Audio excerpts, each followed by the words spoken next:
আচ্ছা কি সব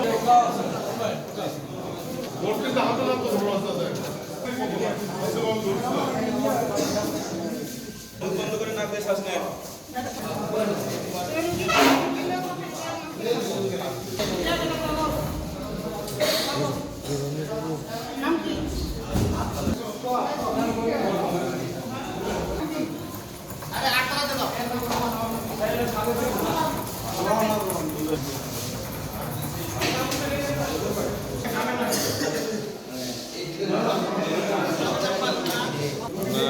এটা আমি যতটুকু শুনলাম আর কি, আমার জানা মতে এখানে বিএনপি গ্রুপের সঙ্গে এই সদর আসনের স্বতন্ত্র প্রার্থী শিক্ষা গ্রুপের একটা মারামারি হয়েছে নাকি শোনা কথা আর কি।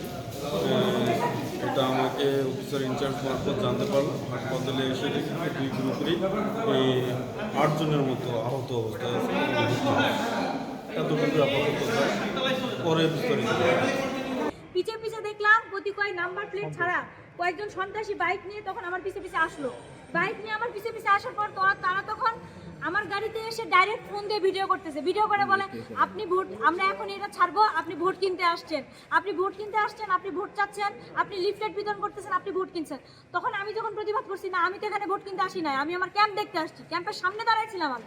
তখন ওরা কি করছে, ওরা আঙুল দেখায় দেখায় কয়েকজন, আমি রিয়াদ, রাফি, নানা পুতানের ভাগনা রিয়াদ, রাফি, যুব দলের রাজীব নামে এক ছেলে, তারপরে হচ্ছে আল ইমরান নামে এক ভাগনা, ওই যে সোহেলের ভাগনা, আমি সবার নাম থানায় দিয়ে দিছি অলরেডি, এবং আল ইমরান, নেশাত নামে এক ছেলে যাকে আপনারা সকলে চিনেন, সেতু নামে এক ছেলে, যারা এরা সবাই তখন কি করছে, এরা তখন ওই জায়গায় আসলো দলবল নিয়ে, অবৈধ বাইক নিয়ে এসে তখন কি করলো, আমাকে বললো ঢুকছিস তো ঢুকছিস, বের হবি কি করে দেখি, তোকে আজকে এখান থেকে কে বের করে।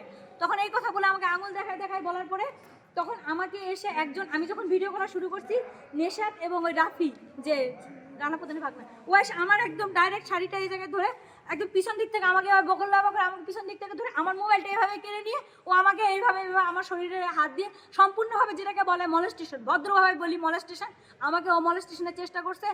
জয়পুরহাট এক আসনে আজ পর্যন্ত খুব ভালো পরিবেশ ছিল, খুব শান্তিপূর্ণভাবে আমরা ভোট চালাচ্ছিলাম।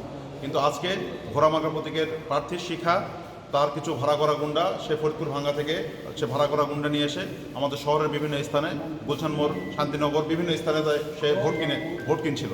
এমন খবর পাওয়াতে স্থানীয়রা সেই বিষয়টা তদন্তের জন্য যায়, যে বিষয়টা কতখানি সত্য বা কী, যে তাকে হাতে হাতে ধরে।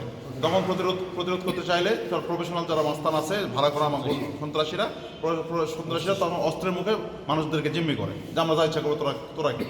তখন তাদেরকে প্রতিহত করতে গেলে তারা তখন অস্ত্রের মাধ্যমে আমাদের কিছু ছেলেপেলেদের উপর অতর্কিত হামলা করে তাদেরকে জখম করে, এবং মাথায় অস্ত্র দ্বারা আঘাত করে, চাকু দ্বারা আঘাত করেছে, অগ্নিয়াস্ত্র শো করেছে, এবং তারা এই সুষ্ঠু পরিবেশ নষ্ট করেছে। এবং আমি নির্বাচন কমিশনের জোর দাবি জানাচ্ছি, যেহেতু এই ভোট কেনার একটা আইনত দণ্ডনীয় অপরাধ, এই ভোট কেনার জন্য এই শিক্ষা প্রার্থীতে বাতিলের আমি জোর দাবি জানাচ্ছি, এবং এই বহিরাগতরা ভোটের এখানে কী কাজ, এই প্রশাসনের কাছে আমি জবাব দিয়ে চাচ্ছি, এবং তাদেরকে আইনের আওতায় এনে যথাযথ ব্যবস্থা নেওয়ার জন্য আমি জোর দাবি জানাচ্ছি।